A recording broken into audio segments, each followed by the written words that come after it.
Husanboy aka, sizga mana 20 ga yaqin SMSlar kelgan. Aynan farzandlari Husanboy Rahimov ijrosida qo'shiq kuylab bersalar, ko'pchilik Nargizni so'ragan. Menimcha Guldasta dasturini biroz keyinroq tomosha qilishyapti, chunki aynan mana shu qo'shiq bilan kirgan edik. Lekin bu satrlarni o'qib berishim kerak, chunki ular juda eshitishgan. Assalomu alaykum. Kayfiyat ko'rsatuv zo'r o'tyapti. Oilaviy tomosha qilyapmiz.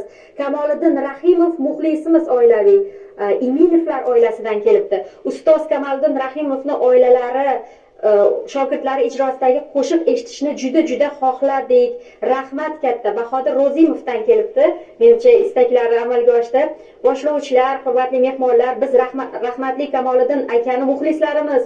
Ko'rsatuvni kuzatib o'tiribmiz. Husanboy akadan ham bo'lsin. Kosonsoydan Nargiza. Hozirgina menimcha ertaroq kelgan bu nimalar.